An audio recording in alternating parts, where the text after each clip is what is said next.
Absolutely. So, ladies and gentlemen, boys and girls, friends and family of the Pink Clubhouse family, our first guest of this evening is Mr. Darius Cooks. From learning how to fry chicken in his grandmother's kitchen to Food Network, this pioneer has done it all, having a successful black-owned restaurant, cookware, food reviews, and now an adult toy line. He has set himself up to show that it all can be done with just the dream and determination. Pulling up to the Pink House this evening, we have Darius Williams, also known as Darius Cooks. Welcome to the show. Over here. Earthquake? Yeah. You know what it is, man. I just got to this Airbnb. I've got a bag on top of a suitcase to hold this phone in place. Okay, so you have to make do with what you got. Do the best you can. You understand me? Got it. Yeah. Of course. Without further ado, Darius, you grew up in the windy city of Chicago, and we've heard before that Chicago definitely makes you tough. How has growing up in Chicago shaped you into the man who we know as Chicago Darius makes you tough? I don't know. I don't know about that. I think Chicago now makes you tough. Yeah, when I was growing, it was a little smoother than what it is now. I think Chicago prepared me probably in a couple different ways. I feel like there's a grit. There is an energy from those who are successful who've come from Chicago. So I feel like I kind of slide and fit right into that sort of paradigm with the rest of the folks who come from Chicago. Yeah, that's how I think Chicago shaped me. I think that probably is the biggest thing. It's like the grit that I have, the hustle that's inside of me, that energy, that spirit came out of Chicago. Okay, well, thank you.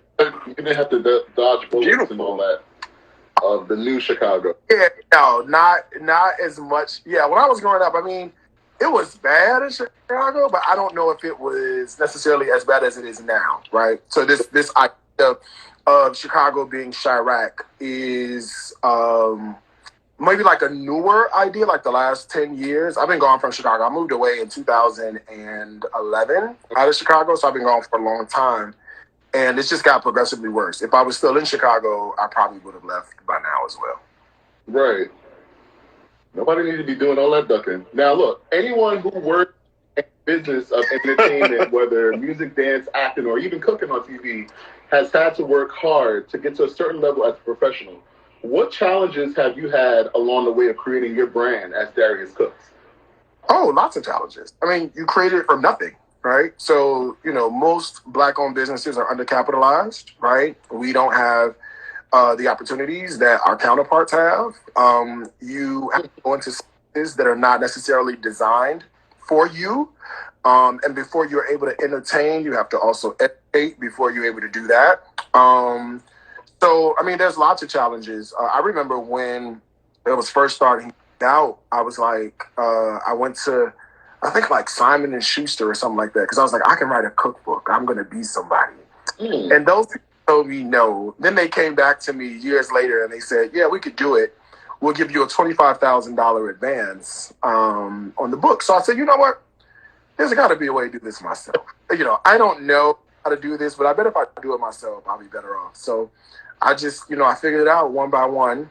And, now, and I'm not, I don't want to say this and come off and sound arrogant, but I do want to be truthful about it. I can snap my fingers and make $25,000 off cookbook sales alone right now. Right? Can you snap it right now? Show it to me. Well, I don't know if you didn't put in you haven't put in years. I don't know how to cook. I can whip. Yeah, but it's more than just knowing how to cook. You've got to cook an audience. You have to understand a culinary point of view. I mean, there's a lot to it. You have to gain people's trust. I mean, there's the litany of things that come behind doing this work, right? So I think those are some of the challenges. It's just like, even now, I mean, it's still an uphill battle. If you wanted to be in other spaces, it's an uphill battle if you're looking for acceptance. I am not looking for acceptance. I am not looking to be understood by an audience that is not designed for me. So I'm cool. You know what I mean? But those are just some of the challenges facing. It might be a little easier now. I think with the TikTok and stuff. Well, I don't even know because there's so many people doing food content. Right. You got to break noise, right? You have to break through. So yeah. So I mean, there's challenges. I just don't. Those are some of the ones that I've had to encounter. And what's up? Beehive is here. They are checking in, by the way. Yeah, so, hi, Beehive. My people will be in here. Beehive is checking in. So, Darius, you've done a lot of great things in your career. If I figure out how to put this on Facebook, you might get a few more. Let me see. If I share, copy link. I'm going to post it on my Facebook page to have people come join us. Thank you. Come on in, Beehive. Hope they don't. Thank you. Welcome to the Pink Clubhouse, Beehive. So, Darius, you have done a lot of great things in your career, and definitely more to come, but you're no stranger to making headlines. There's been multiple allegations of customers saying they didn't get the products they ordered and calling you a scammer. How do you feel with all of this controversy? Are these allegations true, and is this still all true? Situation? Everything you heard is what? No, I'm just playing. So first of all, they're not people who have these allegations. They're not actual real customers. We've gotten to the bottom of a lot of these. These are people who are in the food industry in some capacity, whether they bake cakes or they're food bloggers or they're passionate about food. It's these people.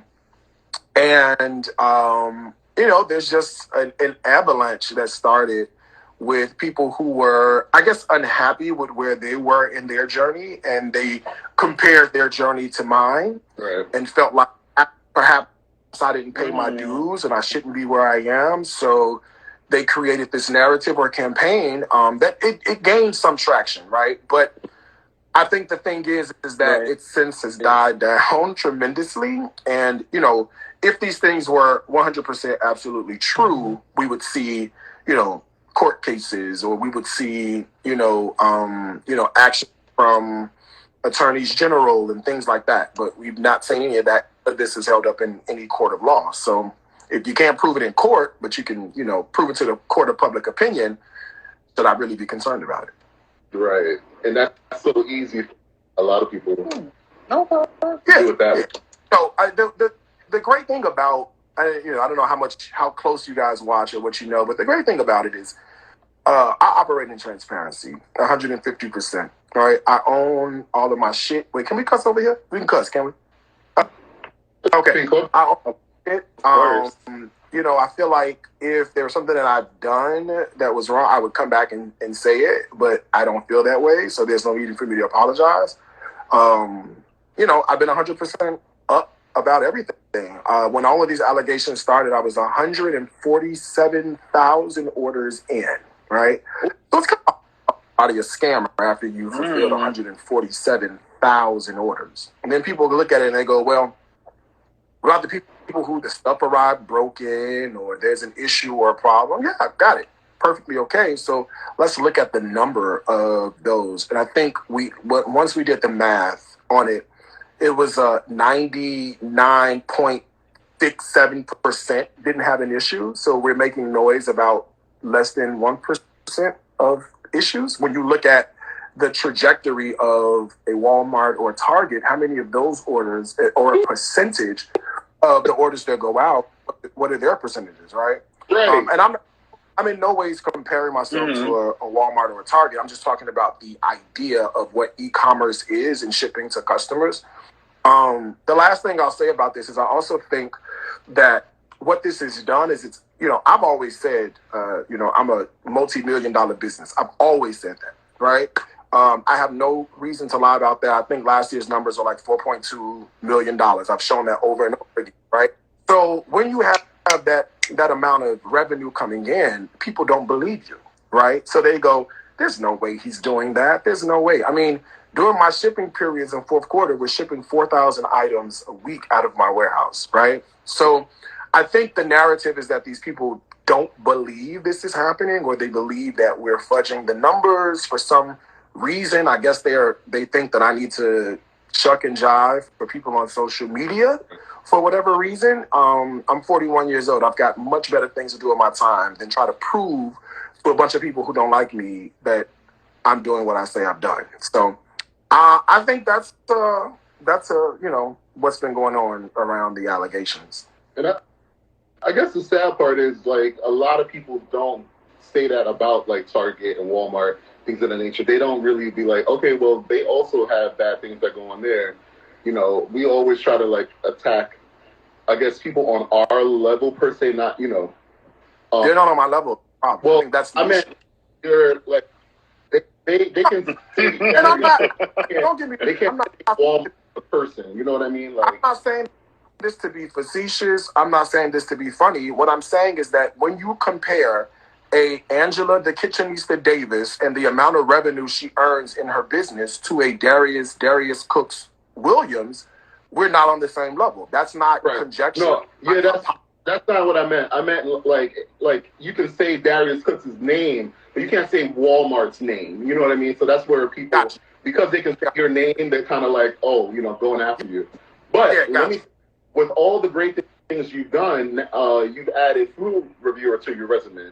And just recently, you went to Memphis, Tennessee, and let's just say you gave your opinion of some Memphis historic Black restaurants, and you ruffled a few feathers, including Memphis, Tennessee native and celebrity singer K. Michelle, who took to Twitter, and I quote, this is her words, not mine, Darius Cooks, shut your bitch ass up, bread tastes like rocks, digging in your nose cooking with acrylic hair on your chest. I don't know what that means. I said what I said. You are in no position to be a food critic with Kool-Aid and bins. I came, I saw, I said, tearing Black businesses down is pathetic, just like putting Hennessy in everything.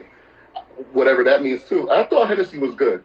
But do you feel like you were tearing down Black businesses, or do you regret doing a review? What are your thoughts on K. Michelle today? Because I heard y'all still feuding. I have no thoughts on K. Michelle. I've never met K. Michelle. I mean, I'm being honest. You asked me a question. You know, this is no shade. I don't know K. Michelle. I've never met K. Michelle. Further, I don't feel it's necessary to argue with someone who's doing worse off than me. He needed me. I did not mean to mention her. I don't even know why she would insert herself into any of this. Last time I heard, Puff and Petals in Atlanta had closed down, and there's a new restaurant where Puff and Petals was, right? Oh. And the reviews for Puff and Petals weren't all that great. And if you want to be historic and compare the reviews from Soul Crab Atlanta or Soul Crab Chicago to the reviews at Puff and Petals, again, when I talk about being on different levels, that's exactly what I mean. So we can go that route, or, you know, we can literally say, I've never had a beef with K. Michelle. I don't communicate with K. Michelle. I don't know K. Michelle. And the reality is the people who are in Memphis don't even eat at the restaurant I was at. She got upset because of my critique of a restaurant that hadn't even been posted yet. She said all the shit you hadn't even been edited. I have a videographer who travels with me. I pay him a full-time salary to travel and edit and follow me around with a camera. I was still in Memphis when this had happened. I think we had finally went to Nashville. The reviews weren't even, I hadn't even played the reviews. I hadn't even uploaded the review, but she had something to say about the review. Now, the reality, right? Now, I'm getting this firsthand information. You have to remember that I have my followers. I'm on tour, right? So I have followers who live in cities that I'm coming to see, bought these tickets a year and a half ago. So we're having conversation, we're talking, we're doing like kitchen table talk. And my followers are like, Darius, we don't need to eat at the four-way. Like, I understand what you're saying. We don't go there. I can't tell you the last time. And when you look at the people who live in Memphis and you look at because I've shared majority of what they've had to say because people are tagging me in posts on Facebook or whatnot. So I'm resharing it, and they're like, four-way ain't been good since Martin Luther King went there back in the 70s. You know what I mean?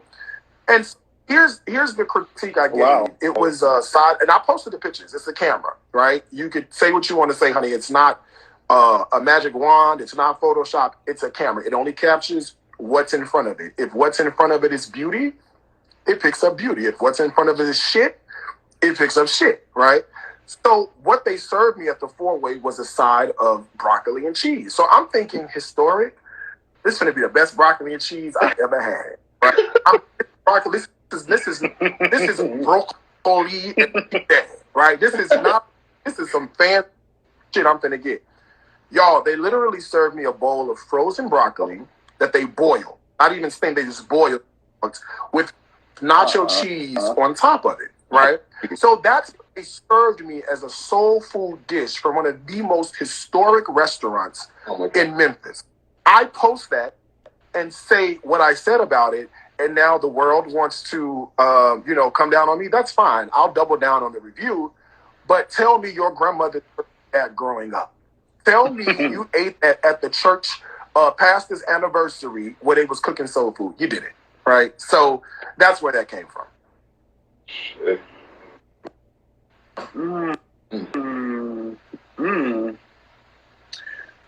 Wow, so much. I told you when you reached out to me, you asked me, what's off limits.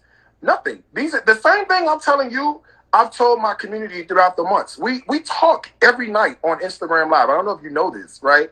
So there's no need for me to mince words. There's no need for me to say I didn't say what I didn't say or not be transparent. I do this every day, all day. This is my wheelhouse. Come on now. So, Darius, you've had 3 successful restaurants, 2 in Atlanta, a gourmet soul food restaurant called Greens and Gravy, and a seafood spot called Soul Crab, with another Soul Crab location in Chicago. Unfortunately, those restaurants have closed, and you stated that it was due to your mental health. Can you talk about what kind of impact those businesses had on your mental health, and how is Perfect. I appreciate you asking me that, today? Too.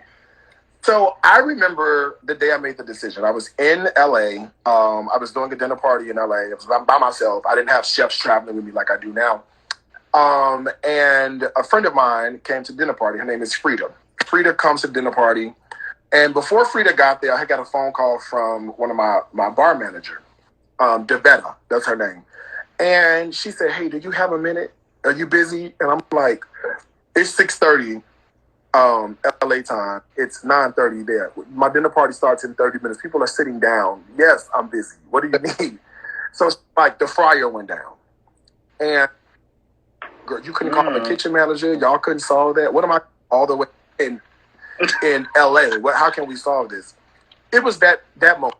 That was it for me. I had it. I come from corporate America, so I've been trying to run restaurants like corporate, paying people a livable wage, trusting them to do their jobs. And it really was more, what I learned from that actually is that it was more of a babysitting job than anything else. So it was in that moment I had decided that it was it. We were done. I had to actually, when all of the allegations, the scamming stuff started, I did have to up the meds. I take an antidepressant every morning, and if I ever have an issue with anxiety, I will take another pill that has sertraline in it, which calms me down, or an edible, sativa. Okay, that'll work too. That'll work too. Yeah. So that's what my is. Through therapy and my psychiatrist, we've sort of pinpointed what the triggers are.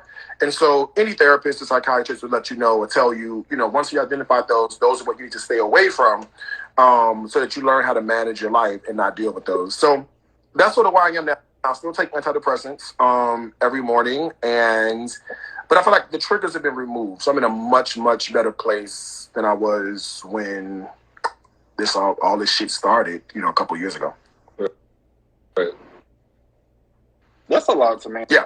So good for you. I definitely have some depression and anxiety things too. So I know what that kind of feels like. But you were doing it on a grander scale. So that must we had 110 employees. So it was a big operation. Right. Yeah. Well, look, the mass majority of your fan base are Black women. And let's just say they are no stranger at making passes and shooting their shot at you. Have you ever given at least one of your fans advancements? And are you dating, or what's your type? Asking for a friend.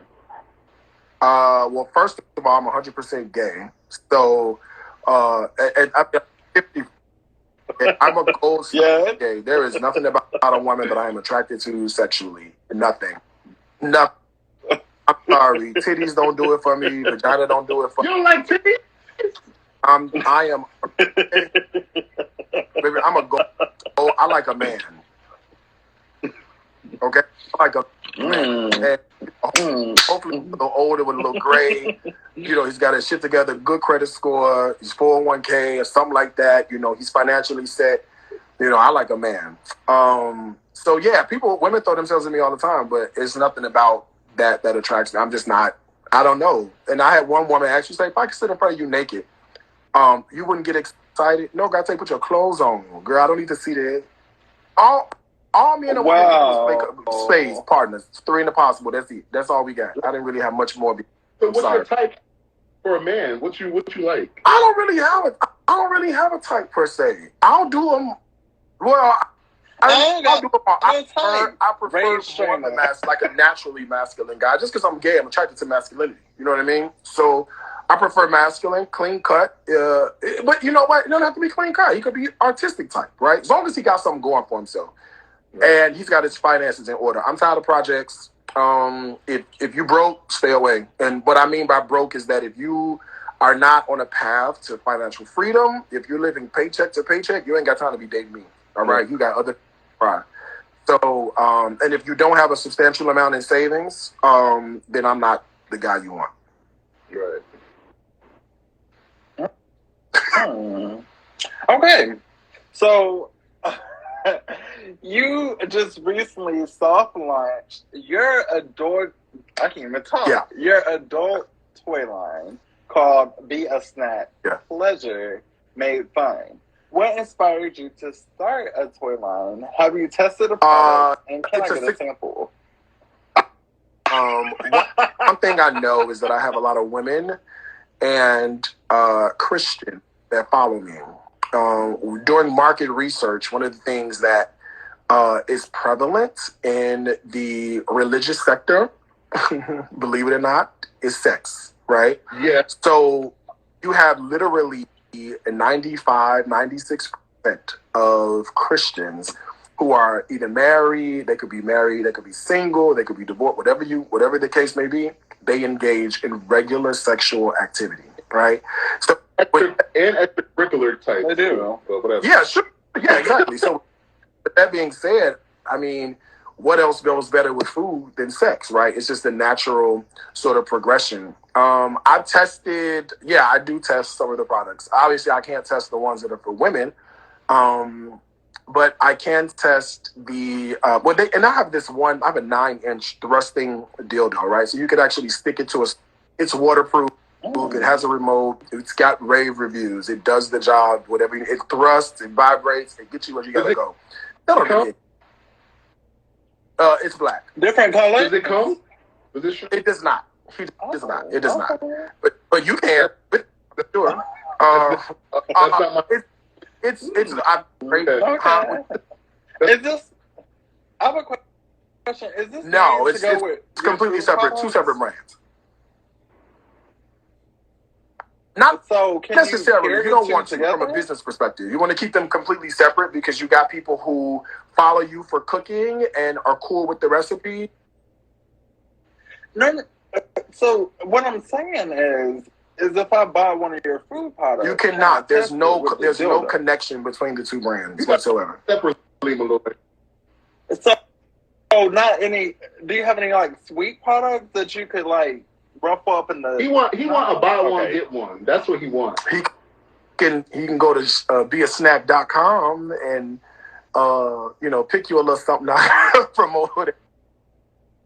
So you don't have a cake or like a cake that you sell and it pairs well with like an experience. I don't, because you have to realize that the people who are looking for cake may not be looking for dildos. So one thing I know is it sounds great. It sounds amazing, right? But you're setting yourself up for limited revenue by doing that. You need to create a brand around each one. So on Facebook right now. No. What? I'm not asking for the brand. I'm asking for like the experience. And the cop. You're not getting it. Okay. Let me get my head straight. Sorry. Not happening. In order to make them money, the easiest path to success is to keep them separate. I've got a Facebook group dedicated to Be a Snack. There's 35,000 people in that Facebook group. And I've got a Facebook dedicated to Darius Cooks and everything surrounding that. So you want to keep them separate. You do not want to commingle. Every once in a while, you can talk about it, but you don't want to commingle. I don't think... Okay, I'm so sorry. I don't think my question is being understood. Like, I know they don't commingle or they're not sold together. What I'm saying is, like, you know how people experience food in the bedroom. Like, never mind. Okay. So in order... Question for another day. Food, okay, listen. And then order his dish. I don't sell the order, though. I think that's the I don't have anything... Yeah, food. I don't sell any food. Okay, I have nothing food related that I sell. Oh. Well, food related things like pots, pans, skillets, but there are no food items that I sell. Can you fuck those? No. You probably I don't know what a cast iron skillet is gonna do for you in the bedroom. That is definitely painful. Okay. Oh my God. So, yeah. Look, Darius, you tour from state to state and host dining with Darius Cooks, where your fans buy tickets. You prepare a meal and create an experience they'll never forget. How did you come up with this idea? It was a mistake. Oh. 2015, I wrote on Facebook, if I do a dinner party, would you come? And the people said, yeah, sure. And this is back when algorithms were great. Things, it was all working fine. I put tickets on sale for March 7th, 2015. That's a Saturday. And within 5 minutes, 25 tickets sold out. $105 a piece, right? So people were like, well, I was at lunch or I was at a meeting. I didn't see it. Can you add another day? And I'm like, another day? Okay. So then I added March 14th. That sold out took about 2 hours for that to sell out. So then people were still upset. They didn't get their tickets. They wanted another ticket, this and the third. I was like, oh my God. So then we added March 28th. And this was in my apartment in Jersey City, New Jersey. We added March 28th. So I had 3 dinner parties. And in 2 hours and 7 minutes, cumulatively, I had made $7,500, right? So I'm thinking, I think I'm onto something, right? If I'm at work making X, Y, and Z, but then on the weekends I do this, what does that look like if I double down and do this and if I carry the one, right? So I did all that, and that got me to 8 years later, I'm still doing Diner with Darius Cooks. Okay. So before we go, please tell us if there's any new restaurants in the future, cookbooks or food reviews. Well, what's I'm next for doubling down. I think what's happened is I've started to get really, really, really good feedback on the restaurant reviews. I, for what it's worth, I had been reviewing restaurants literally my entire life, just not in a very succinct way. If you look on my blog at dariuscooks.tv, I have, went to Mexico and did a whole taco tour in Mexico some years ago. I've highlighted when I travel like to Spain, I've highlighted restaurants there. So I've kind of been doing the work, just not in a very succinct way. It wasn't until I was on this tour this year that I said, I've got to capture some of this. So I got to find a videographer, negotiate a salary, get them on board, get flights and all the whole bit. That has since turned itself into let's just go visit every Black-owned restaurant in America. Let's do that. So here we are saying, I'm Darius Cooks and I'm going to review every Black-owned restaurant in America, right? So I've got, several dozen under my belt. We will keep going until we get them all. I don't know how long it'll take me, but we'll do that. So that's next. I'm going to keep doing what I'm doing. I'm doing cookbooks and lots of food content. App is coming out, the Darius Cooks Plus app. That's not going anywhere. Be a Snack is going to officially launch on September the 5th. So that's exciting. And then I'm opening up 2 restaurants concepts next year. The first is Carolina Pound Cakes. It'll be brick and mortar in Houston, where I'll be shipping all over. We launched a couple years ago, right before COVID hit, to like 4,000 orders, right? So that's 4,000. It was insane. Yes. So that was So we're looking to start that back up. And then I have a new concept called the Southern Fish Company, fried fish, Southern sides.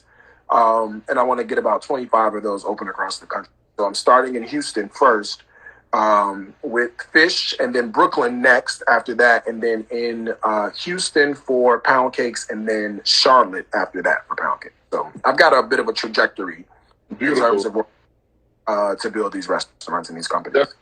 Definitely inspiration. Definitely. Congratulations.